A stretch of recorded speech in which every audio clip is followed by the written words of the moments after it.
Welcome to the latest episode of What Your Doctor Is Not Telling You. Dr. Mollie James here at James Clinic. And tonight I have an exciting fusion of the James Clinic with the JC Elite side of the house. So, welcome, and we will go ahead and get started here.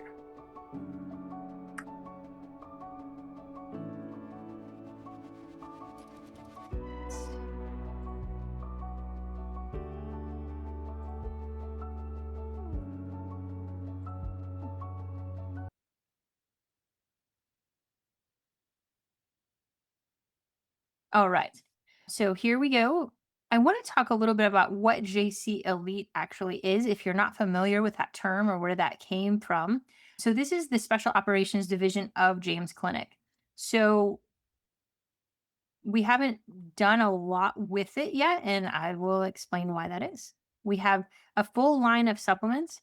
So, this is again the Special Operations Division. So, this is focused on high performance individuals. So, this is people who don't stop, who have to get the mission complete, who have to make it across the finish line, whether that looks like in a student elite athlete or if that looks like an operator, a military operator that has a mission.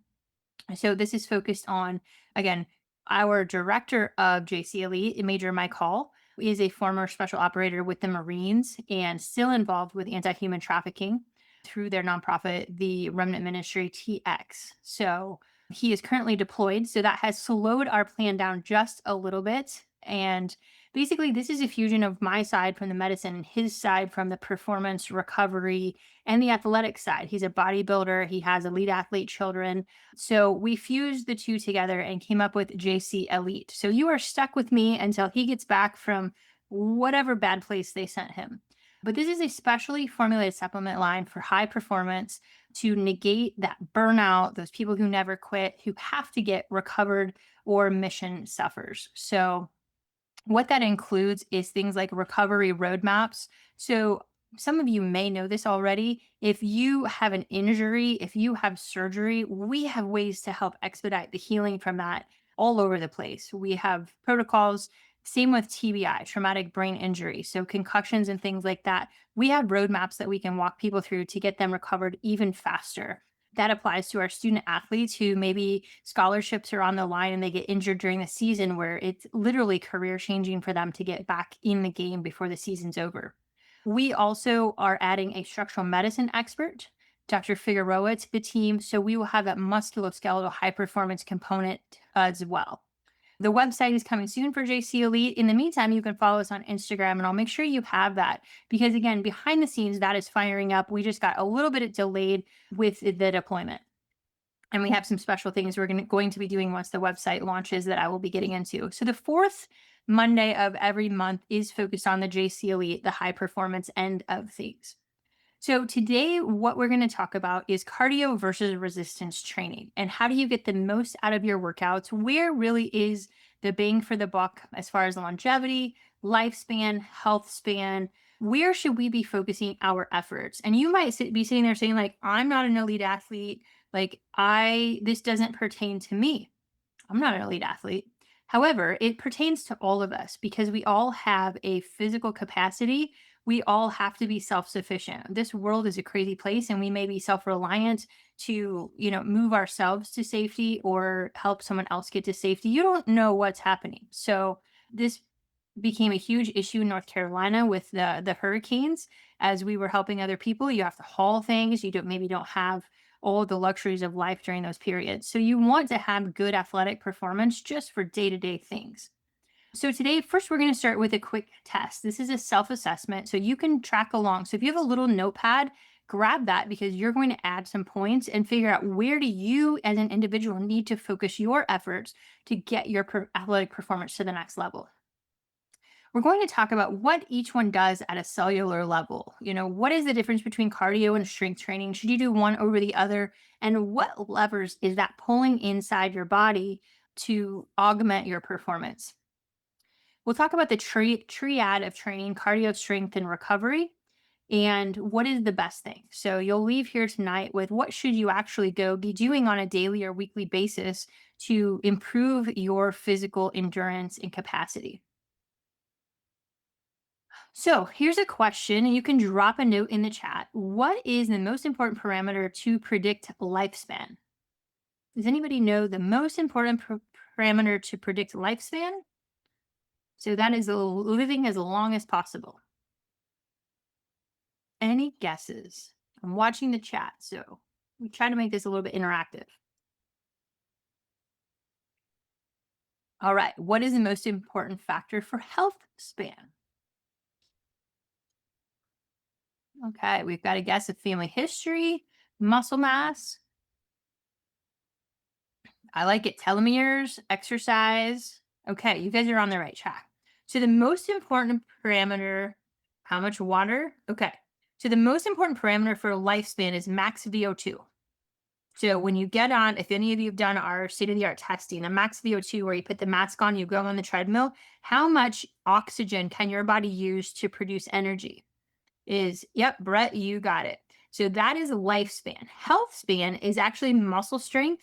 And there's a debate. I saw something about grip strength. It's actually lower extremity strength. So if you want to keep your brain healthy, if you want to stay independent, if you want to live independently and well as long as possible. So that's health span, right? We actually want those two to line up. Most of us don't want to be in a nursing home. Most of us don't want to be physically dependent at the end in the last days, weeks, and months of our lives. We want to be have a long life and have it be healthy until the very end. So doing a lower extremity muscle strength training is actually number one for health span. So keep those in mind as we go. So this is self-assessment. So grab your little notebook and piece of paper, and I want you to score this. And as I ask the 5 questions in each section, 0 is rarely or no, 1 is sometimes, and 2 is often. So just go with your gut score on this. So self-assessment number 1, I wake up tired even after a full night's sleep.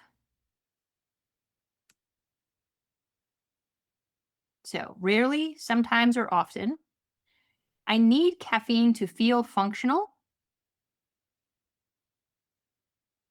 I feel worse after intense workouts instead of better.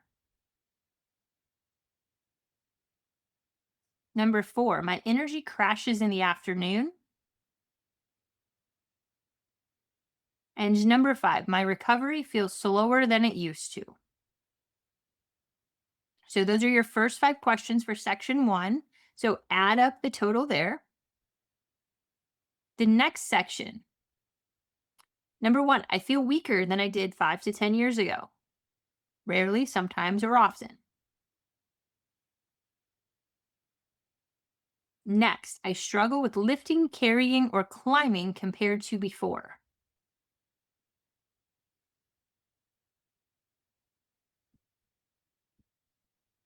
Number 3, I avoid strength training because it feels intimidating or exhausting.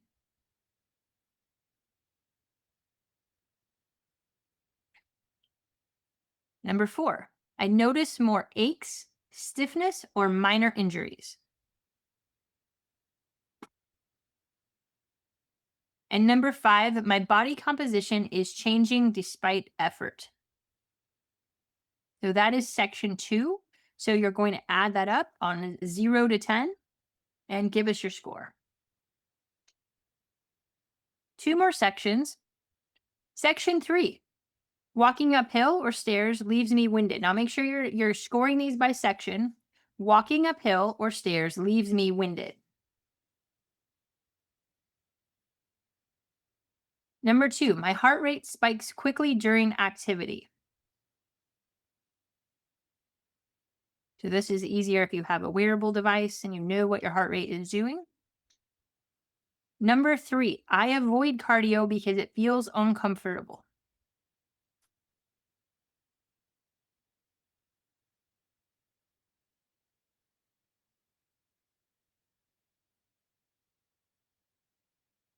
Number 4, I feel out of breath before my muscles fatigue.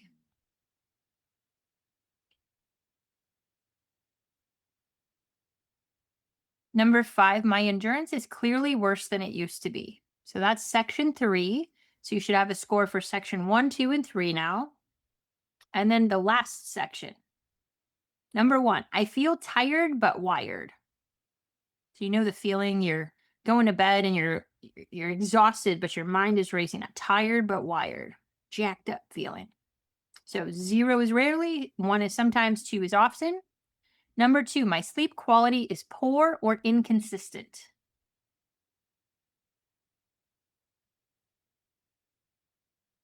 Number 3, I push through exhaustion because stopping feels impossible.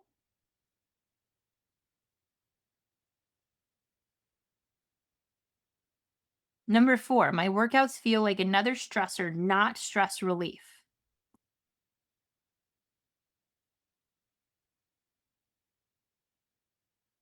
And number 5, I feel mentally drained even when physically inactive.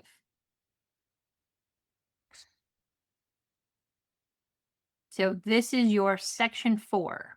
So you should have 4 different scores. So this is going to be interactive now. Who scored highest in number 1?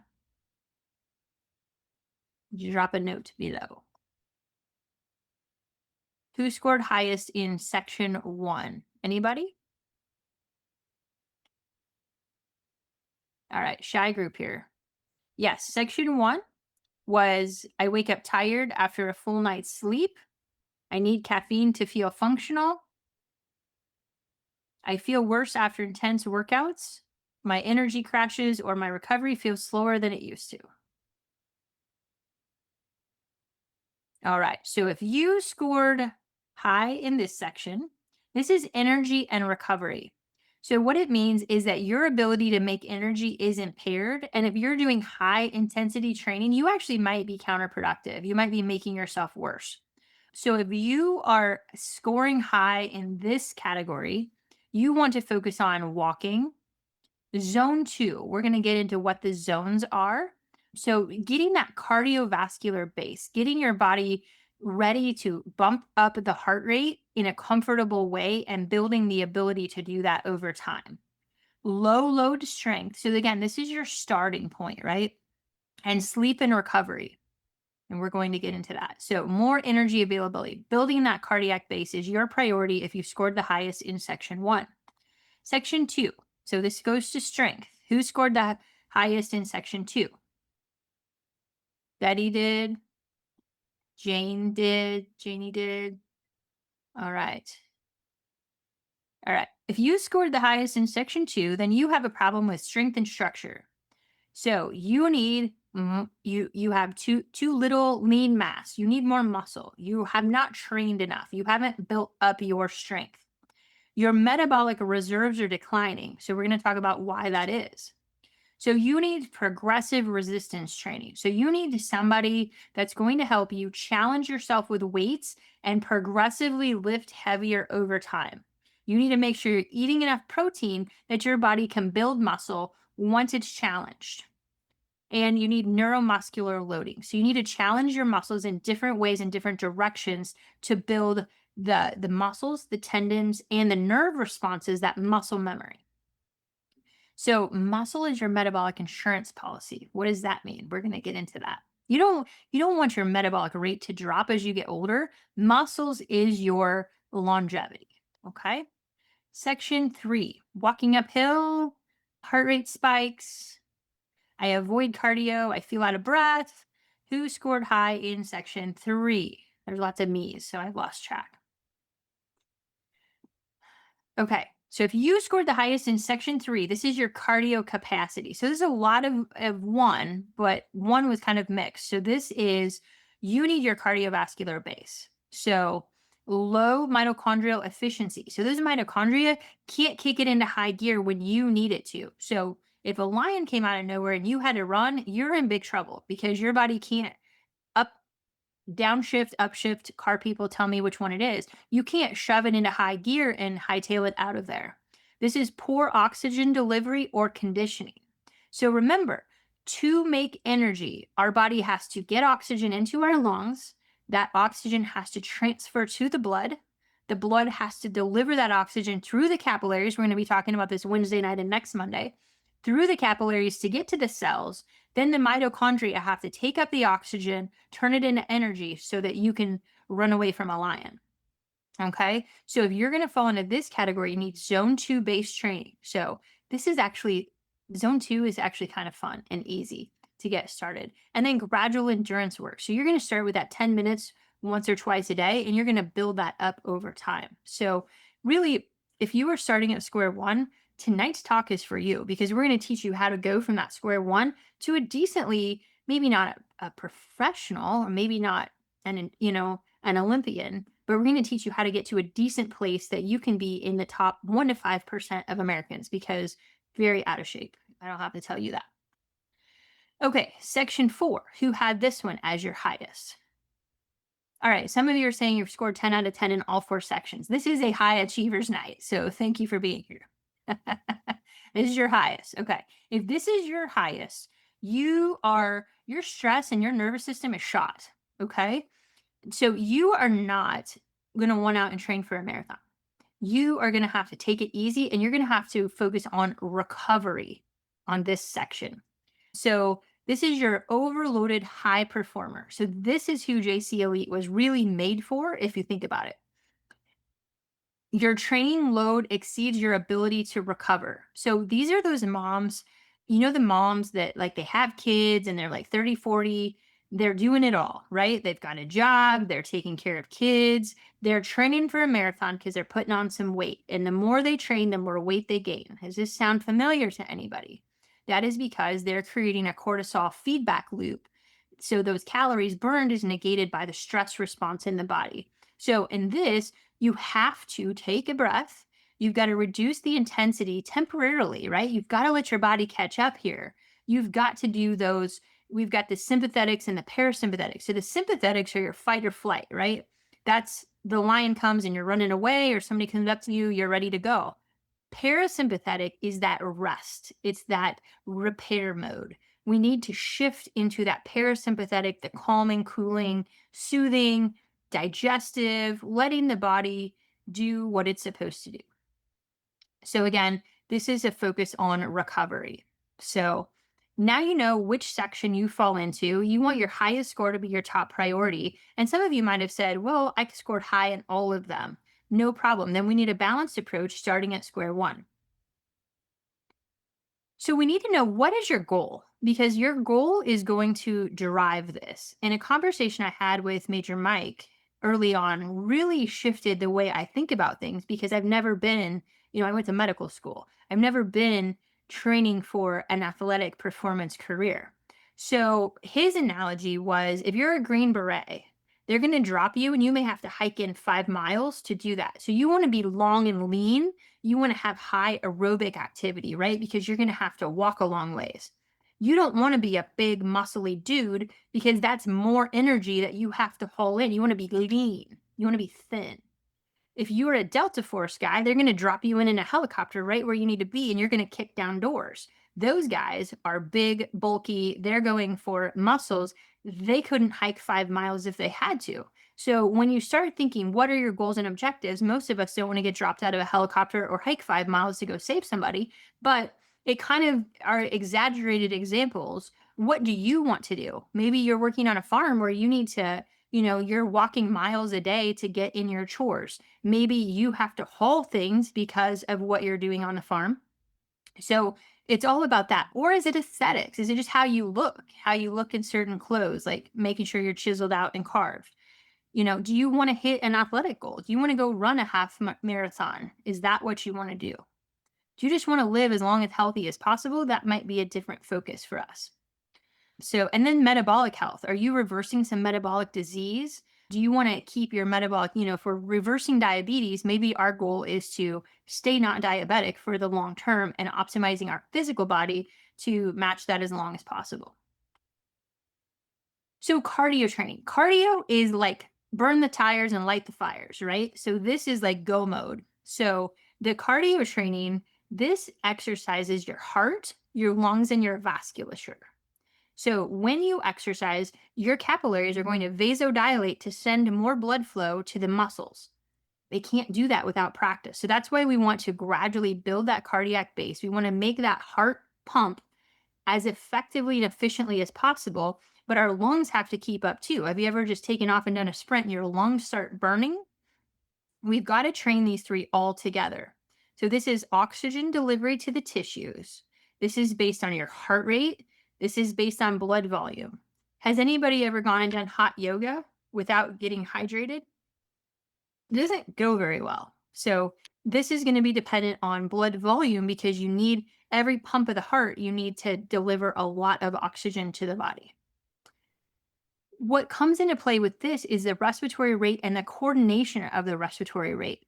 So, again, if you're doing something like yoga, that may not be specific to cardio. Some of the classes are, but not many.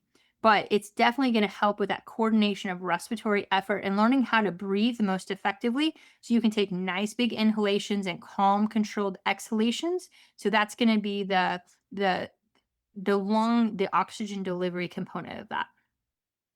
So, when we're talking about selectively vasodilating to get oxygen and blood flow where it needs to go, that gets into the glycocheck. So, if we've got a sick microvasculature, we're not going to be able to do this. This gets into the weekend warrior. Have any of you heard of that term before? So the weekend warrior are those former college athletes that go out, they don't train, they have the office job, and on the weekends they go out and do something crazy like play football or go run marathons, but they're not training every day during the week. Well, what happens is if you go out and you're putting all this pressure on a system that's not trained, the you can have vascular problems. This is where they have heart attacks because you're overtaxing that vasculature that's not used to vasodilating and vasoconstricting, right? You're tapping that out. So you have a sympathetic overdrive, you've got vasculature that's getting damaged. This is where those unstable plaques come in. People have heart attacks, people have strokes. So, intensity without preparation, just not a good idea in general. That's physiologically why these people get in trouble with medical issues is because, the body just can't compensate to. It'd be like if you walked out to your Toyota Prius and you tried to go drag race at NASCAR with it. Like it's just the engine's going to fail. It's going to peter out. So, that's why this is probably not the best idea for people. So, heart rate zone training. This is something I learned doing my Peloton because they actually have specific zone trainings. And if any of you have your Apple Watch or you sync up to that, it actually you can input your age and it's going to set your zone. So, your zone one, this is really, you're moving, but you're not short of breath at all. You could do this all day long. This is maybe slow walking, maybe walking the dog. This is maybe stretching after you're working out. Zone one is a heart rate very minimal. Zone two is going to be, and I thought these had the calculations in here, but zone two is going to be a little bit higher. So, this is you could talk, but you could talk for hours doing this. So, riding the Peloton, you're not burning it totally out. You're moving and grooving like a friendly bike ride with you could talk the whole time. When you start to get into zone three, you're getting a little sweaty, you're getting a little short of breath, you're taxing your system a little bit. There's a little more demand on the body. So you're starting to feel it. Zone four, this is a harder pace. So you're moving fast, you're short of breath, you're going. And then zone five is like the puke zone. So zone five is where that explosive power, this is when you do the max VO2 testing in the office. Theoretically, this is where you should be. This is where go as hard as you can for 60 seconds and leave it all in the field. So this is those sprints. So that's what we're looking at. Most places that you work out are going to either have an automated heart rate monitor that tells you what zone you're in, or they're going to have charts on the wall. It's basically your age. And I can't remember the formula right now. I wish I would have had that in here, but it's totally based on your age. And the higher your age, the lower the heart rate zones are. So, again, what does that look like here? Low intensity aerobic versus marathon pace running. That's your zone two, right? They're running 26 miles. They could do this all day long if they would let us. Your first anaerobic phase, this is where you hit your stride. You start to go into anaerobic metabolism. You start to build up lactic acid, and then it just gets higher from there.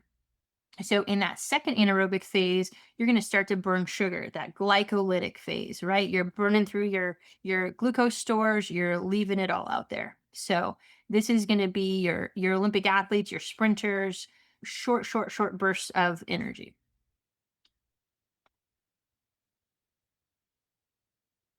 Oh, thank you, Kelly. I appreciate it. So the heart rate zone calculator is in the chat. Thank you for adding that.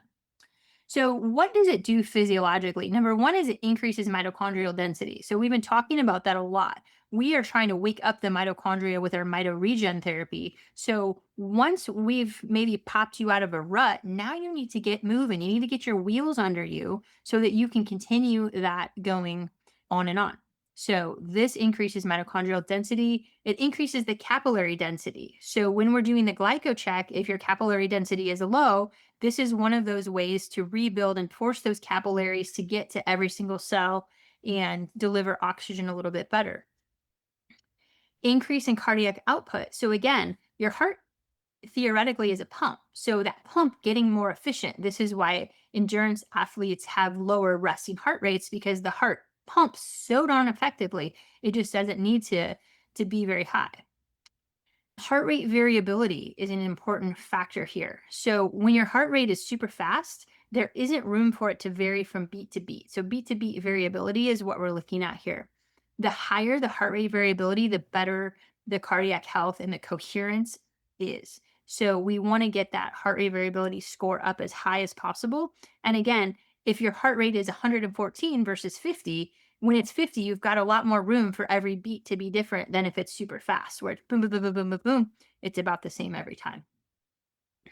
You have increased insulin sensitivity. So think about it. If I can hit a switch and my heart rate goes up and my muscles turn on, turn and burn, it's going to use glucose, right? So it's going to effectively use that insulin a whole lot better. Better oxygen delivery. So less fatigue, right? Because your body is tuned, it's trained, it's ready to go. Lower resting heart rate, we talked about, better overall metabolic health, just more efficient energy production. So, this is the efficiency of your energy factory.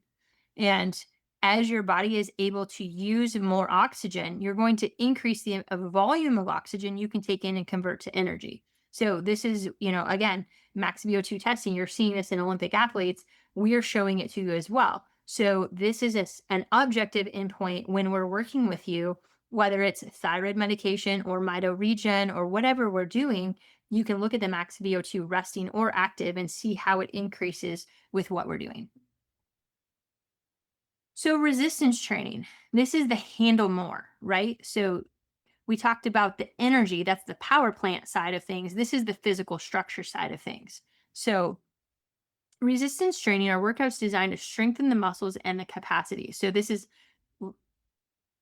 doing something in motion against a load. So it's strengthening the muscles, the bones, the tendons, and the nervous system with this.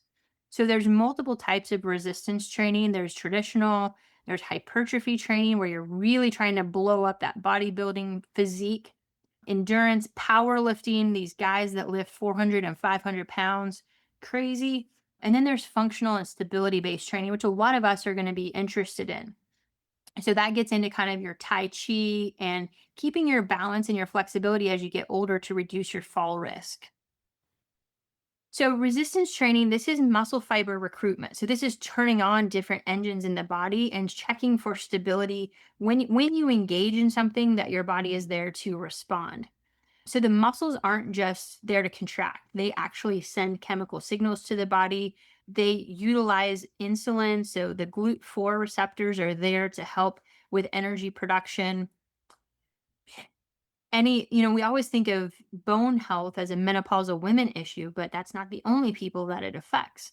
Men going through kind of a hormonal therapy for prostate cancer also have to worry about their bone density. So when you're lifting heavy, you're stimulating the bones to strengthen in response to the load that you're putting against them. So bone health is going to be an important part of aging healthy too. Neuromuscular efficiency, the signaling from the brain to those muscles, that muscle energy, that's what we want. This is going to help us maintain lean muscle mass. So, this is going to affect your resting metabolic rate. Because if I have 100 pounds of muscle versus 100 pounds of fat, it takes a lot more calories to burn to maintain 100 pounds of muscle. So, the more muscle we have, the more calories we can eat in a day. So, this is your long term metabolic health. So, it preserves the metabolic reserve and resilience.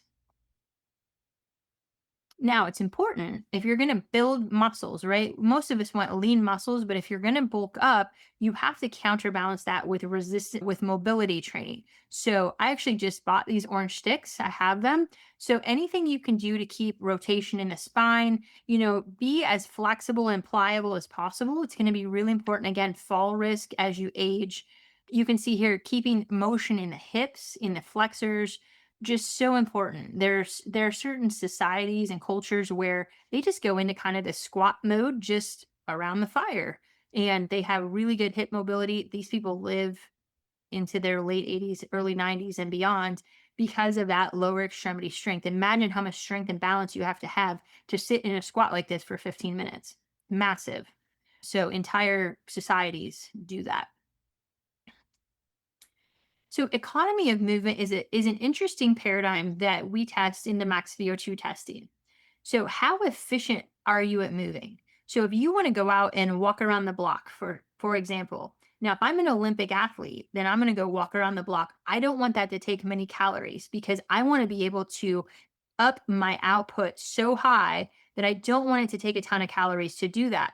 But if I'm in fat burning mode and I need to lose 100 pounds, I want that to use a whole lot of calories when I go do that. So you do not want to be efficient with your movement if you're in fat burning zone. So if you're doing that state of the art testing, the max VO2 testing, keep that in mind. The more high performance you are, the more efficient you want to be. The more weight loss side of things, it's the opposite. So, which is better? Is it cardio or is it resistance? And I think you know the answer to this. Both reduce all cause mortality. So, when we're looking at actual data that's been published, both are going to have an advantage over neither, but combination is the most impactful. So, lower extremity strength is tied to longevity. So, cardiovascular is lifespan, resistance training is health span. Okay. So speed is lifespan, strength is health span. Keep that in mind. If you take nothing else from this, that's what you need to know. Speed is longevity, strength is longevity, health span. So the mitochondrial response to training. Now let's look at training from a couple of different perspectives. When you're doing cardiovascular training, you're going to increase the number and capacity of the mitochondria. Okay. Other things that can do that are NAD gives you more mitochondria. Cold plunges, things like that, give you more mitochondria and subselect for better ones. Resistance gives you better quality mitochondria and more efficiency in the mitochondrial outputs. Okay, important concept. So, metabolic health, cardiovascular burns calories fast. It reduces those cardiovascular risk factors quickly. But resistance is your long term. Resistance is that money in the bank. It's that resting metabolic rate long term. It's that glucose utilization long term. Long term metabolic health is in the musculature. So you've got to at least partner the two and balance them out. And most people do not lift heavy enough. So if you're out doing 2 and 3 pound weights and you're doing 100 reps, that's not going to cut it. You have to really challenge to fatigue. And that could be a whole series of discussions as well. Is how many, and do you super fatigue? Do you super load? Do you go to exhaustion with more moderates beyond what we're going to talk about tonight? So, what's the hormone response? So, when you do cardiovascular training, that is a hormetic stress on the body. So, that's a good stress. When we stress the body a little bit, we force it to stretch and expand its capacity. But if you overtrain, when you're overtraining without a balance of recovery, that is where you get in that hypercortisol response and adrenal fatigue and you burn yourself out. So, certainly, our elite athletes, the people who never take a day off, that's not going to be productive in the long term.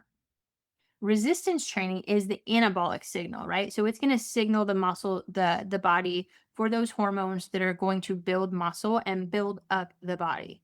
So it improves testosterone. So for my men who need testosterone, actually women too, again, we can give you testosterone and start to pop you out of the rut. But once you're out of the rut, you have to go do something to keep it that way. We can keep giving it to you, but you're better off to kind of go off to the races, start a routine so that your own intrinsic testosterone level is higher. Same with human growth hormone. The more activity you have, the more you're going to raise your own.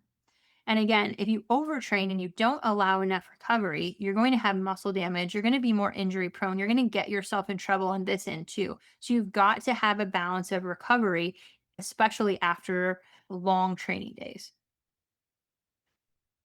So, workout myths. Cardio kills gains. So, I lifted a bunch and now I'm going to go do cardio. I'm going to lose all of that. No, that's not the case. They're complementary, right? Because if we can improve our blood flow to the muscles, you're going to be able to build more muscles when you go to resistance training. So, I look at the two as a very much a yin yang.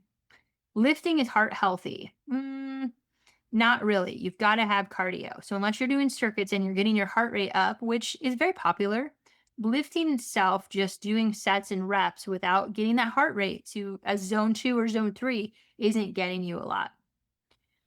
One of the biggest mistakes, and looking back when I was in high school and college, probably the biggest mistake I was taught is that run on the treadmill to burn fat. It doesn't work. It doesn't work. So your cardio is your speed, but your muscles, you've got to get that lifting. If you're trying to lose fat, you want to up your resting metabolic rate and burn off the fat. So you've got to have both. And then more is better. I think we all know you can get too much and you can hit that bad spot.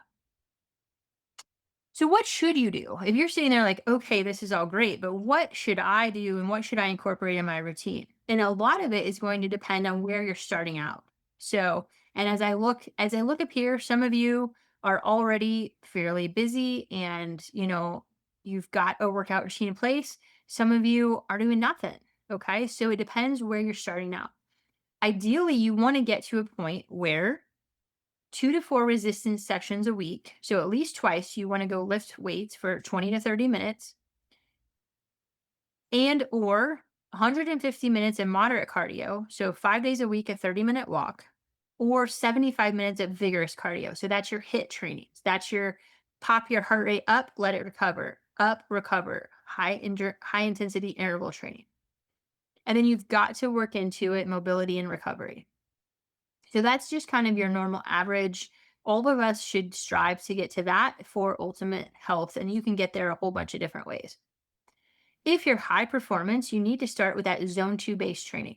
And this is really hard for our type A people, right? Because they want to go like shoot the moon. You've got to get your cardiac base in, or you're going to injure yourself. You're going to create more downstream problems. You're going to create inflammation. So you've got to do that 6 to 8 weeks of zone 2 training. Get your heart really ready to go. So your heart rate's not popping up. You can tell your cardiovascular training because if you've got a wearable, the minute you start working out, how high does my heart rate go?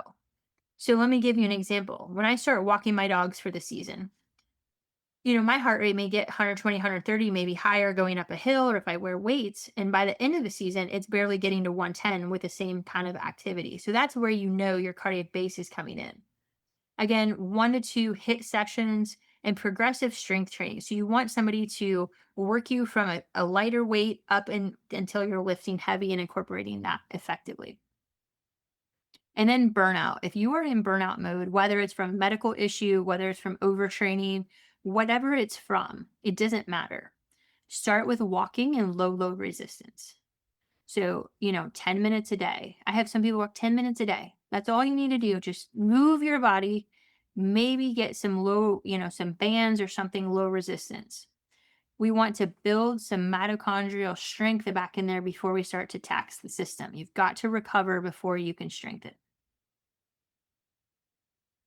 Okay, I'm going to open it for just a minute, but today's high point. So we took our self-assessment. So you know where you are. Is it a cardiac? Is it a strength? Is it energy or is it recovery? Where do you need to focus? And write that down and build a plan.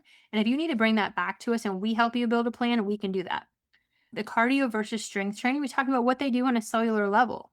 One goes fast and conditions our mitochondria to speed up, and one is our stability, is our structure, is our long-term metabolic health. We've talked about the triad of training and what is best for you.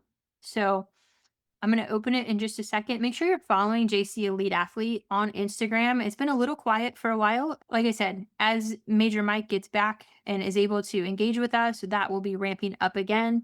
Our JC Elite website is coming soon. So we do have that full custom designed line of supplements that is for that performance side of things. So a little more masculine, a little more alpha, a little more performance driven side of things. The JC Elite is going to live on our YouTube under James Clinic under its own playlist. So you will still find that there. And then my last announcements before I open it up, go ahead and drop your questions in though, if you'd like. This week, I am going to be hosting the Independent Medical Alliance webinar on Monday night. So, 2 nights from now, 6 p.m. Central. I'm going to be talking with Dr. Hans Vink and Dr. Robert Long about the glycocalyx and the glycochecks. A lot of you have heard about that. Next Monday, I'm going to be talking about that for our Monday night, what your doctor is not telling you. And then on March 9th, we are going to be talking about our brain optimization program. So if that is relevant to you, make sure to write that on your calendar and tune in. So, all right, I'm going to stop sharing. And I see a question. Kelly, thank you for dropping that in the chat. Okay. Am I understanding that the MDI is rebooting the mitochondria, but the NAD is creating mitochondria? You would need both. So the mito region, the MDI therapy is basically waking up the mitochondria that you have. The NAD is helping to generate more mitochondria. Yes. And the same with cardiovascular training is increasing the number of mitochondria. So all the different tissues, depending on how much energy they rely on, have different densities of mitochondria. So your heart and your brain have the highest density of mitochondria. That's why heart and brain issues are the most prominent because they're most susceptible to energy failure. So your muscles are going to be down the road a little bit, but as you exercise them, they're going to increase. So great question. All right. Other questions tonight. Oh, here we go. I have good energy, but when I lift, I tend to get pain in my neck and shoulders with headaches pretty soon after. My form is good and it's not soreness. Feels like flu pain in those areas. Any suggestions? Yes, when Dr. Figueroa starts, come see him because you might have specific muscle weaknesses in those areas that need to be strengthened with specific exercises, or it's a balance or technique issue that maybe he can help you tweak and so that you don't have that because you shouldn't hurt when you're lifting if you're using good technique. So, and your form may be good. You may just, again, need a slight tweak or targeted strengthening or maybe we need to look at do you have old injuries or things that we need to look up and make sure those are optimized as well. Okay, next question. I have a bum shoulder. I don't think I have an injury or broken or torn, but I also don't know. It's front, da da da. What can JC do to help me? Yes, you can come. We can do a baseline assessment and see what that is. Again, my new secret weapon, Dr. Figueroa, we would send you to him so that he can evaluate the different muscle groups, the tendons, and see where is the deficiency. The ladies in our office do that now. They're much better at it than I am. I was a trauma surgeon. So if you shattered your shoulder and it was hanging out, I'm your girl. But they are the ones who look at subtle injuries and things and help sort that out for you. So, yep, we can get you started. And then, we can determine if you need additional imaging. Do you need an injection? Do you just need muscle exercise plan? Just call our office and tell them you need to see one of the ladies about a shoulder issue, and they should get you taken care of. So those we can't really do virtually. So come on in and they'll get you. Mm, you are most welcome. The Wednesday night discussion this week. Go to imahealth.org and make sure you are sign up for their webinars because it is through their link. It is not a James Clinic event. It is Independent Medical Alliance. I'm a senior fellow with them. So coming over, that is a different webinar that I'm hosting and it's going to be excellent. I'm so excited for you to meet these two doctors. I just have the utmost respect for them. They're brilliant. I'm going to tell you a little secret. They were in the ICU when COVID hit doing research. So they had their glycochecks, that little microscopic camera where they were looking at the tongue. They had that in the ICU when COVID hit. So they had frontline real life data on what happened with COVID patients. And I'm hoping they're going to touch on that as well as what are all the health implications of that. Because think about this. This is my perspective. If we can get circulation to the cells and we can boost the mitochondria, what can't we fix? What can't we fix if we can get capillary blood flow and oxygen and nutrients to the cells and boost the mitochondria? That's the root of everything. So excited about that. All right, everyone, thank you for being here. Tune in next time for the next episode of What Your Doctor Isn't Telling You. Until then, take care, good night, and God bless.